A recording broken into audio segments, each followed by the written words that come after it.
ണ്ട്. ഒരു മനുഷ്യൻ അദ്ദേഹത്തിന്റെ കുട്ടിയെ യാത്ര അയക്കുമ്പോ, ഗൾഫിലേക്കൊക്കെ യാത്ര അയക്കൂലേ? ഇവിടെ യാത്ര അയക്കണമെന്നില്ലേ? ഇല്ലേ? മുമ്പൊക്കെ ഭയങ്കര യാത്ര അയക്കില്ലേ? അന്നൊക്കെ വിചാരിച്ച് ഗൾഫിൽ നിന്ന് വരുമ്പോ ഇതേമാതിരി എന്തെങ്കിലുമൊക്കെ തരുന്നു. പിന്നെ കിട്ടാനായപ്പോൾ ആൾക്കാർ നിശ്ചയമായിട്ട് തോന്നുന്നത്. പോകുമ്പോ എല്ലാവരോടും യാത്രയൊക്കെ പറഞ്ഞ് അസ്സലാമു അലൈക്കും ദോക്കരട്ടെ അമ്മായി എന്നൊക്കെ പറഞ്ഞ് പോയി വരുമ്പോ ഒരു മഹ്ലൂക്കിനോട് മിണ്ടൂല. ആൾക്കാർ ഒരു ലാപ്ടോപ്പൊക്കെ പ്രതീക്ഷിക്കുന്നു, എന്നാലും ഒരു പെണ്ണെങ്കിലും കൊടുക്കണ്ടേ? അതും കൊടുക്കൂല. ഒരു സാംസങ് എന്താ നോട്ട് 6 എത്രയാണ് പറഞ്ഞത്? S6 അതൊക്കെ പ്രതീക്ഷിക്കണത്. നോക്കിയല്ലേ ചെറിയ ഫോണെങ്കിലും കൊടുത്തൂടെ? കഴിയുന്നവർ ഒന്നും ചെയ്യൂല. അപ്പൊ അതൊക്കെ മനസ്സിലായി. ഇതിപ്പം പോകുന്ന നേരത്തെ ഉറപ്പി വെച്ചിരുന്നിട്ട് ഒരു കാര്യമില്ല, അവൻ പോയിക്കോട്ടെ വന്നോട്ടെ, ഓനായി ഓന്റെ പാടായി. മുമ്പൊക്കെ ഒരു വലിയ യാത്രയായപ്പോൾ എയർപോർട്ടിലൊക്കെ വല്ലാതെ തിക്കും തിരക്കും. ഇപ്പൊ അങ്ങനെ തിക്കും തിരക്കൊന്നുമില്ലല്ലോ. മുമ്പത്തെക്കാൾ എത്ര ആൾക്കാരൊക്കെ ഫ്ലൈറ്റ് ഇറങ്ങി വരുന്നത് കോഴിക്കോടൊക്കെ. ആ കണക്കിന് നോക്കിയാൽ ഒരു തിക്കും തിരക്കില്ല. നമുക്ക് യാത്ര അയക്കാൻ ഒരു ആവേശം ഉണ്ടായിരുന്നു. അത് പോയി. അതിന് വേറെ എന്തെങ്കിലുമൊക്കെ കാരണം ഉണ്ടാവും. ഞാൻ വെറുതെ തമാശ പറയാണ്. മനുഷ്യന്മാർ വല്ലാതെ പിഷ്കന്മാരായ കാലാണത്. സ്വന്തത്തിലേക്ക് ഒതുങ്ങിക്കൂടിയ കാലം. അപ്പോ ഏതായിരുന്നാലും വാപ്പ മകനെ യാത്ര അയക്കുകയാണ്. കച്ചവടത്തിന് ആ മകൻ പോണത്. മകൻ യാത്ര അയക്കാൻ വേണ്ടി പോകുമ്പോ ആ കച്ചവടക്കാരനായ വാപ്പ കച്ചവടക്കാരനായ മകനോട് പറയാ, ഗൾഫിൽ ബിസിനസ്സിനെ സങ്കല്പിക്കുക. ഇവിടുന്ന് പോകുമ്പോ വാപ്പ പറഞ്ഞ വാക്കെന്താണെന്നറിയോ? വാപ്പ പറഞ്ഞു, മോനെ യാ ബുനയ്യ, മോനെ നിന്റെ യാത്രയിൽ നിന്റെ പെങ്ങളുടെ അഭിമാനം നീ സൂക്ഷിക്കണം കേട്ടോ. അപ്പൊ അവിടുത്തെ ഉപദേശം, നിന്റെ യാത്രയിലെ ദുബൈക്ക് പോവാണ്, അല്ലെങ്കിൽ നീ സൗദിയിലേക്ക് പോവാണ്, നീ ബഹ്റൈനിലേക്ക് ഖത്തറിലേക്ക് പോവാണ്, നിന്റെ യാത്രയിൽ നിന്റെ പെങ്ങളുടെ അഭിമാനം സൂക്ഷിക്കണം കേട്ടോ. അന്നാരെ വാപ്പ, പെങ്ങൾ നിങ്ങളൊപ്പല്ലേ, ഓളിന്റെ കൂടെ പോരുന്നില്ലല്ലോ, അവളുടെ അഭിമാനം ഞാൻ സൂക്ഷിക്കേ എന്ന് മകൻ അത്ഭുതപ്പെട്ട് ചോദിച്ചു. വാപ്പ പറഞ്ഞു,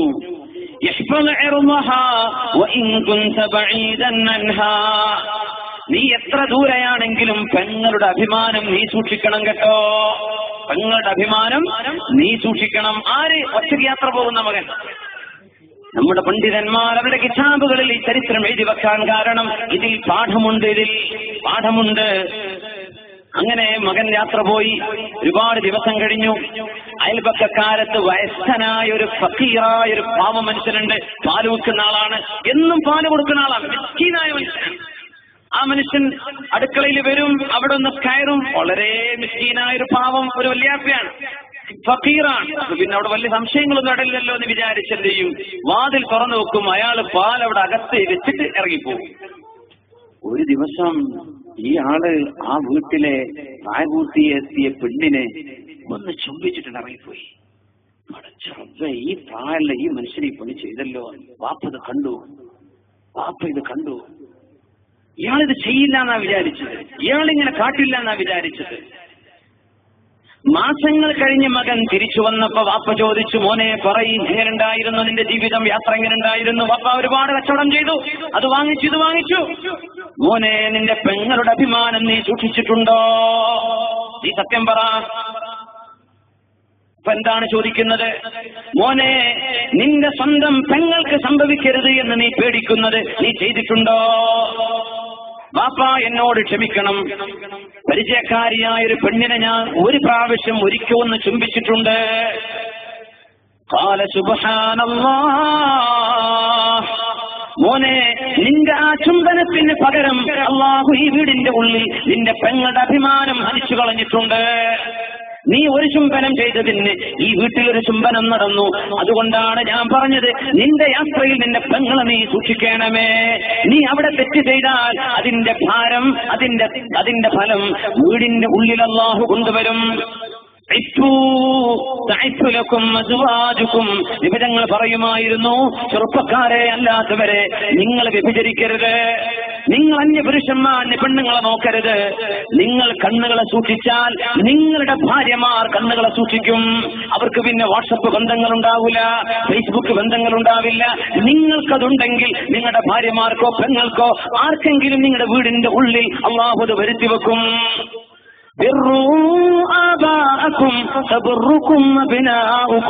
വാപ്പമാർക്ക് നന്മ ചെയ്തു കൊടുത്തോളൂ മക്കളെ, ഉമ്മമാർക്ക് നന്മ ചെയ്തു കൊടുത്തോളൂ മക്കളെ. നിങ്ങൾക്ക് നന്മ ചെയ്യാൻ നിങ്ങളുടെ മക്കളെ അല്ലാഹു തയ്യാറ് ചെയ്യും. ചെയ്തതിൻ ജസാഉൽ ഇഹ്സാൻ ഇല്ലൽ ഇഹ്സാൻ വമാ ജസാഉ സയ്യിഅത്തിൻ ഇല്ലാ സയ്യിഅത്തും മിസ്ലുഹാ. ഒരു തിന്മക്ക് ശിക്ഷ തിന്മയാണ്, ഒരു തെറ്റിന് ശിക്ഷ തെറ്റാണ്.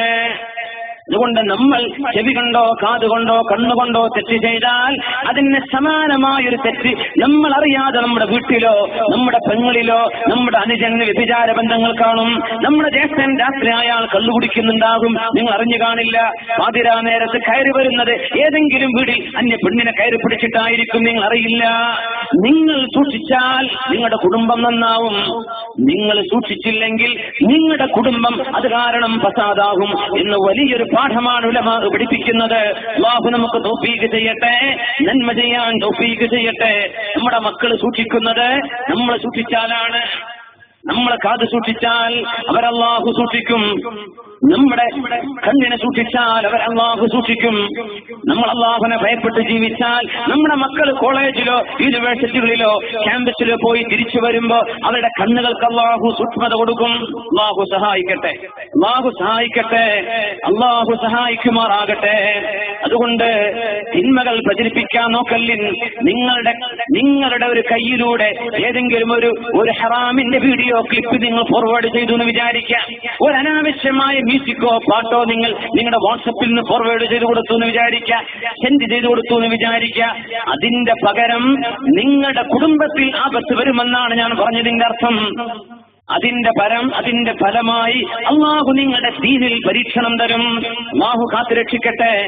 കഴിഞ്ഞുപോയ കാലത്തെ തെറ്റുകൾ അല്ലാഹു പുറത്തു തരട്ടെ. അല്ലാഹുവിനോട് നമ്മൾ തൗബ ചെയ്ത് മടങ്ങുകയാണ്. അല്ലാഹ്, നീ തന്ന കണ്ണിന്റെ വില അറിയണമെങ്കിൽ ഒന്നുകിൽ കണ്ണിന് പഴുപ്പ് വരണം, അല്ലെങ്കിൽ കണ്ണ് കാണാത്തൊരു അന്ധനെ കാണണം. അപ്പോഴാ കണ്ണിന്റെ വില നമുക്ക് മനസ്സിലാകുന്നത്, അല്ലേ? കാതിന്റെ വില മനസ്സിലാവേണമെങ്കിൽ ചെവിക്ക് മെഷീൻ വെച്ച് നടക്കുന്നവരെ കാണണം, അല്ലെങ്കിൽ ചെവി കേൾക്കാത്തവനെ കാണുമ്പോഴാണ്.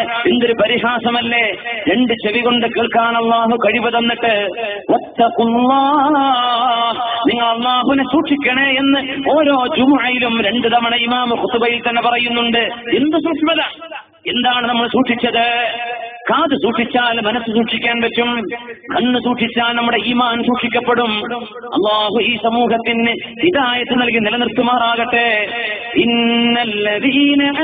ഇന്നല്ലദീന യുഹിബ്ബൂൻ. ഗൗരവമുള്ള ആയത്താണ്. പാട്ട് പാടുന്നവരും പാടിപ്പിക്കുന്നവരും ആ പാട്ടുകളുടെ കാസറ്റ് വിൽക്കുന്നവരും അത് ഡൗൺലോഡ് ചെയ്യുന്നവരും അത് എത്തിച്ചു കൊടുക്കുന്നവരും മ്യൂസിക് കമ്പോസ് ചെയ്യുന്ന ആളുകളും കേൾക്കേണ്ട ആയത്താണിത്. സൂറത്തുൽ മുഅ്മിനൂൻ. ബിസ്മില്ലാഹിർ റഹ്മാനിർ റഹീം. ഇന്നല്ലദീന യുഹിബ്ബൂന അൻ തശീഅൽ ഫാഹിഷ إن الذين يحبون أن تشيع الفاحشة في الذين آمنوا لهم عذاب أليم في الدنيا والآخرة والله يعلم وأنتم لا تعلمون. إن الذين يحبون വീടിന്റെ ഉള്ളിൽ നിന്ന് റൂം അടച്ചു വെച്ചിട്ട് യൂസർ ഐഡി ആർക്കും തിരിയാത്ത പേര് വെച്ച് ഐഡി ഉണ്ടാക്കിയിട്ട് മോശപ്പെട്ട വീഡിയോകൾ അപ്ലോഡ് ചെയ്യുന്ന കള്ളന്മാർ കേൾക്കേണ്ടത്, സമൂഹത്തിന്റെ ഉള്ളിൽ ഫിത്നയുണ്ടാക്കാൻ, ഈ സമൂഹത്തിന്റെ മനസ്സുകളിൽ സംശയമുണ്ടാക്കാൻ, ഈ സമൂഹത്തിന്റെ മനസ്സിനെ തിന്മയിലേക്ക് കൊണ്ടുപോകാൻ ഹറാമിന്റെ ക്ലിപ്പുകൾ ഉണ്ടാക്കി വിടുന്ന പാതിരാ കള്ളന്മാർ കേൾക്കേണ്ട ആയത്താണിത്. ഇന്നല്ലദീന യുഹിബ്ബൂന അൻ തശീഅൽ ഫാഹിഷതു ഫില്ലദീന ആമനൂ. സത്യവിശ്വാസികളായ ആളുകളുടെ ഉള്ളിൽ മോശപ്പെട്ടത് പ്രചരിപ്പിക്കാൻ ഉദ്ദേശിക്കുന്നവരെ, ആഗ്രഹിക്കുന്നവരെ, പിന്നെന്താ പ്രചരിപ്പിക്കുന്നവരെ പറ്റി എന്ത് പറയണം? സത്യവിശ്വാസികൾക്കിടയിൽ വേണ്ടാത്തത് പ്രചരിപ്പിക്കാൻ ആഗ്രഹിക്കുന്നവർ. ലഹും അദാബുൻ അലീമുൻ ഫിദ്ദുനിയാ വൽ ആഖിറ, ഈ ലോകത്തും പരലോകത്തും അവർക്ക് ശിക്ഷയുണ്ട്. വല്ലാഹു യഅലമു, അല്ലാഹുവിനറിയാം ആരാണ് ഐഡി വെച്ച് വിട്ടത് എന്ന്. നാടും പേരും ഊരും തിരിയാത്ത ഐഡികൾ വെച്ച്, റാൻഡം നമ്പറുകൾ വെച്ച് നിനക്ക് ഐഡി ഉണ്ടാക്കി വിട്ടാൽ നീ വിചാരിച്ചുവല്ലേ നിനക്ക് നിന്നെ ആർക്കും അറിയില്ലെന്ന്. വല്ലാഹു യഅലം, അല്ലാഹുവിനറിയാം. വഅൻതും ലാ തഅലമൂൻ, നിങ്ങൾക്ക് ചിലപ്പോൾ അറിയാൻ പറ്റില്ല എന്ന് വരും. ആരാണ് ഇത് അപ്ലോഡ് ചെയ്ത് വിടുന്നതെന്ന് അല്ലാഹുവിനറിയാം. സഹോദര, ഈമാൻ കയറിയ ലാ ഇലാഹ ഇല്ലല്ലാഹ് എന്ന് വിശ്വസിക്കുന്ന മുഅ്മിനാണെന്ന് വാദിക്കുന്നവരോടാ ഞാൻ പറയുന്നത്, മുഅ്മിനീങ്ങൾ ഫിത്നയുണ്ടാക്കണ്ട, ഫിത്ന പരത്തണ്ട. ഈ സമൂഹത്തിൽ മോശപ്പെട്ട ചിന്തകൾ ഉണ്ടാക്കുന്നത്, മോശപ്പെട്ട രീതിയിൽ ചിന്തിപ്പിക്കുന്നത് നീ അപ്ലോഡ് ചെയ്യണ്ട. വല്ലാഹു യഅലം, നിന്റെ ഐഡിയും അഡ്രസ്സും അല്ലാഹുവിനറിയാം. വഅൻതും ലാ തഅലമൂൻ, നിങ്ങൾക്കത് അറിഞ്ഞില്ല എന്ന് വരും. നോക്കണം ഈ ആയത്തിന്റെ പ്രസക്തി. ഇന്നത്തെ കാലത്ത് നിങ്ങൾക്ക് തിരിഞ്ഞില്ല എന്ന് വരും. ആരായി വിട്ട ആളുകൾ എടുത്തു തരണ, ഇതിന്റെ സ്വന്തം അയലോകത്തേനായി വിട്ടിട്ടുണ്ടാവുക. പേര് ലണ്ടൻ എന്നക്കാരവരുടെ പേര്, ലണ്ടൻ 2016 എന്നക്കാരുടെ പേര്. ആള് നിന്റെ മുമ്പിൽ കിടക്കുന്ന ആളാ. അള്ളാഹുവിനറിയാം, അള്ളാഹുവിനറിയാം. അതുകൊണ്ട് മുഅ്മിനീങ്ങൾക്ക് ഫിത്നയുണ്ടാക്കുന്നത്, എഴുതിവിടുകയോ പ്രചരിപ്പിക്കുകയോ ചെയ്യുന്നത്, ആഭാസത്തിന്റെ കഥകൾ എഴുതിവിടുന്നത്, ഒരു പെണ്ണിന്റെ ചാരിത്രം ഹനിക്കുന്നത്, ഒരു മനുഷ്യന്റെ ഇജ്ജത്തിനെ ഹനിക്കുന്നത്, ഒരു മനുഷ്യന്റെ അഭിമാനം ചതിപ്പെടുത്തുന്നത്, മനുഷ്യന്റെ സ്വകാര്യ ജീവിതത്തിൽ സംഭവിച്ചു പോയ തെറ്റുകളെ സംബന്ധിച്ച് പരസ്യപ്പെടുത്തുന്നത്, വ്യഭിചാരത്തിന്റെ കഥകൾ എഴുതിവിടുന്നത്, അനാവശ്യമായ പാട്ടുകൾ അപ്ലോഡ് ചെയ്യുന്നത്, അനാവശ്യമായ വീഡിയോ ക്ലിപ്പുകൾ കൊടുത്തുവിടുന്നത്, വെബ്സൈറ്റുകൾ അപ്ലോഡ് ചെയ്യുന്നത്, യൂട്യൂബിൽ നീ അപ്ലോഡ് ചെയ്യുന്നത്, ഫേസ്ബുക്കിൽ നീ പോസ്റ്റ് ചെയ്യുന്നത്.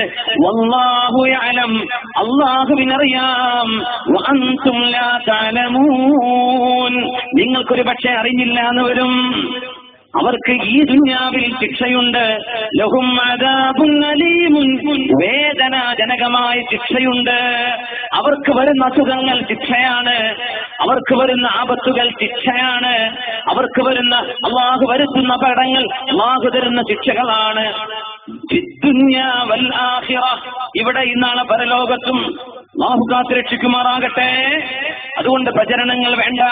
സത്യവിശ്വാസികളായ പെണ്ണുങ്ങളുടെ ചാരിത്രം ഹനിക്കുന്നത്, വിചാരത്തിലേക്ക് തോന്നിപ്പിക്കുന്ന സംഭാഷണങ്ങൾ പോസ്റ്റ് ചെയ്തു വിടുന്നത്, ആരുടെയെങ്കിലും രഹസ്യങ്ങൾ ചോർത്തുന്നത്, telephone conversations, WhatsApp conversations cut ചെയ്തെടുത്തിട്ട് പരസ്പരം വ്യഭിചാരത്തിന്റെ വാക്ക് പറയുന്ന, ഇക്കിളിപ്പെടുത്തുന്ന സംസാരങ്ങൾ പോസ്റ്റ് ചെയ്തോ കട്ട് ചെയ്തോ നീ വിട്ടാൽ വല്ലാഹു യഅലം, അല്ലാഹുവിനറിയാം ആരാണ് ചെയ്തതെന്ന്.